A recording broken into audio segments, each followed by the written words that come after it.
une petite vidéo pour vous montrer que dans certaines situations, sortir de son rôle est utile. En l'occurrence, je vais vous montrer une bataille où je suis en Waffenträger of en RHM Balzi Waffenträger. C'est pas la même chose. Le Waffenträger of Pander 4 il est là. Mais bon. Je suis en RHM Balzi Waffenträger. Et bon, ce char, en l'occurrence, j'avais installé son canon long. Dans les améliorations, vous pouvez le voir. Et là, ce canon a 462 dégâts. Et surtout à 258 mm de pénétration. Ça va être important. C'est un canon à très grande précision. Vu sa longueur, c'est pas étonnant. Mais bon. Donc vous êtes là pour jouer de très loin. Vous n'avez aucun blindage sur ce char. J'ai déjà fait la présentation de ce char dans une autre vidéo. Mais vous n'avez aucun blindage sur ce char. Vous êtes quand même relativement mobile. Et vous possédez une tourelle. Ça va être important pour la suite. Et donc dans certaines situations, vous pouvez vous montrer très agressif. Au contact des ennemis. Et surtout, profiter de votre pénétration. Et aussi économiser ses points de structure pour éviter que l'ennemi vous touche. En vous mettant accompagné d'un lourd, par exemple, le lourd va prendre des coups et vous allez en mettre. C'est comme ça que ça va fonctionner, car vous ne possédez que très peu de points de structure, en l'occurrence à peu près 1000 points de structure à peu près. Voilà, 1166 points de structure. Donc autant dire que vous pouvez pas vous permettre de faire n'importe quoi. Surtout que toutes les HE vous percent. Voilà. C'est bien pour ça que j'ai pris dans les provisions le revêtement anti-éclat. Donc on part en bataille pour vous montrer ce que ça donne quand on change de rôle, littéralement. Alors, on est top tier, on est sur Immersoft, en bataille impromptue. Là, pour moi, je sais pas trop quoi faire à ce moment-là, parce que je me dis, c'est pas une carte pour les TD, je peux faire du sniping central, d'accord? Mais c'est assez rare qu'il y ait des chars qui se promènent en plein milieu de la carte. Et vu que c'est une game qui est très avantagée par les lourds, ben, je vais être obligé un peu d'aller du côté lourd pour exploiter ma pénétration. Donc, je vais du côté lourd. Moi, ma stratégie dans ma tête, c'est profiter de mon énorme dissimulation, car ce char est littéralement invisible, pour sniper de très loin, là, dans la rue, dans les rues. Voilà comment ça va fonctionner dans ma tête. Là, pour l'instant, c'est ma stratégie. J'attends que des ennemis se montrent dans ces trucs et collés au château. Bon, j'aime pas trop attendre. Je vois que la situation ne se débloque pas. Le Tiger 2 qui avance.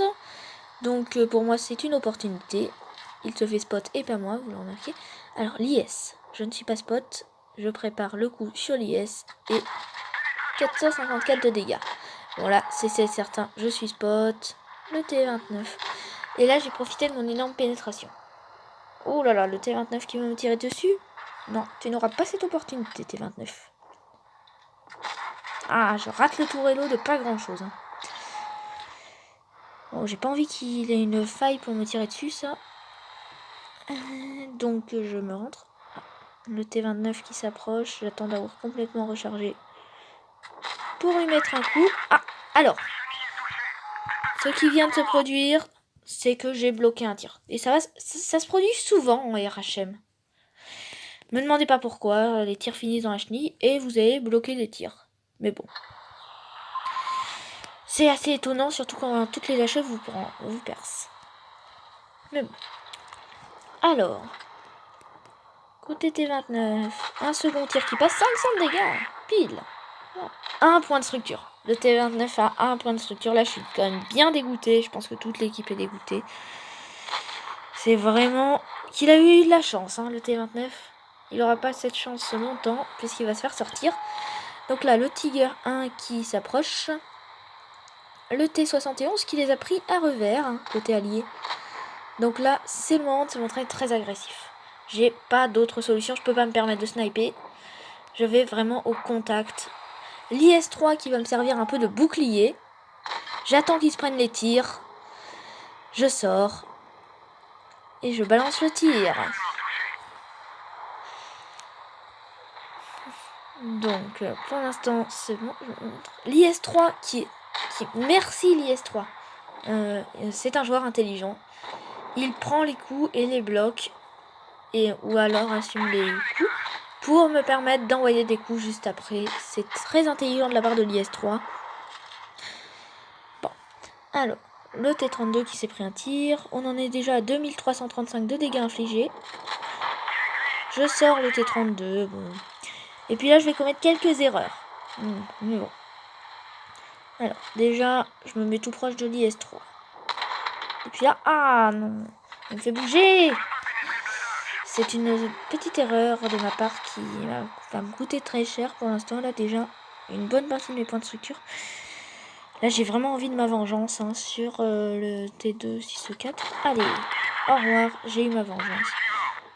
Et puis là, ah, je vais prendre très cher. Je vois qu'il a raté son tir à la hache. Et puis là, je prends très très cher. Mais bon, il s'est fait sortir et heureusement parce que là j'ai vraiment flippé sur cette fin de partie. C'est vrai que j'ai commis une erreur, mais bon, c'est pas le but de la vidéo, c'est pas vous montrer une compilation d'erreurs parce que ce serait stupide. En tout cas, c'est pas le but de la vidéo. Mais bon, alors dans la bataille, insigne de maîtrise classe 2, dégâts infligés en légendaire. Dégâts grâce à votre... Non, aide à la destruction. Voilà, je sais jamais. Aide à la destruction en épique. Quelques trucs en rare. Ah, dégâts bloqués en rare quand même. Oui. Dans l'équipe, je suis le meilleur.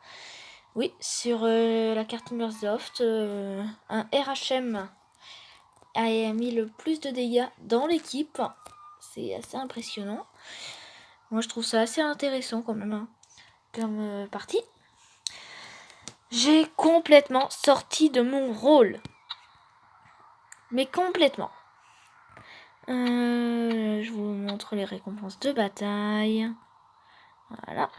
Je suis complètement sorti de mon rôle. J'ai joué comme un lourd. Et pourtant, j'en suis pas un. J'ai exploité ma pénétration au maximum. Vous voyez le... Je sais pas si vous vous rappelez le Tiger 2 que j'ai affronté en fin de partie. Je le perçais de partout. Oui. Je rappelle qu'on est en rang 8 et que le Tiger 2 est censé être un char très blindé. Il en paye le prix de sa mobilité. Sauf que quand on perce et on le transperce de partout, tout de suite on se demande à quoi il sert son blindage. Par contre, ce char est quand même sacrément cheaté quand vous avez une petite pénétration. Oui.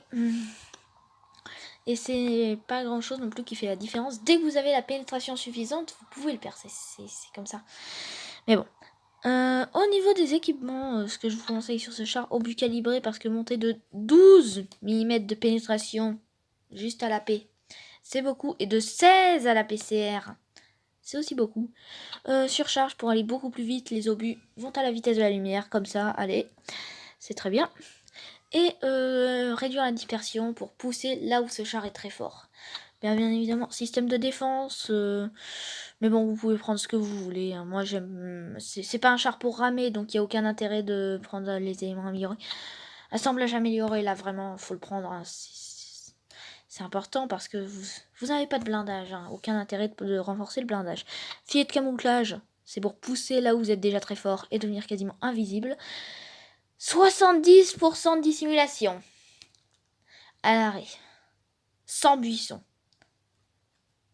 Vous êtes un buisson ambulant. Et quand vous vous mettez dans un buisson, vous êtes juste invisible. Les ennemis peuvent se promener à côté de vous, vous êtes invisible. Personnellement, j'ai mis l'accélérateur de moteur sur ce char. Vous pouvez faire ce que vous voulez. Mais bon. Donc, sur ce char. Alors, juste quelque chose concernant les munitions. À l'AP, vous pouvez percer jusqu'à 258 mm de pénétration. Et à la PCR, accrochez-vous bien, vous pouvez percer jusqu'à 327 mm de pénétration. Oui, 327. Tout ce qui est Maotion et compagnie, ça fait rarement le poids. Voilà. Il n'y a quasiment aucun char du jeu qui peut faire le poids face à cet APCR. Wow! C'est puissant, hein. 327 mm de peine. C'est impressionnant. Mais bon. Alors, cette vidéo est finie. J'espère que vous l'avez bien aimée. Et bye bye.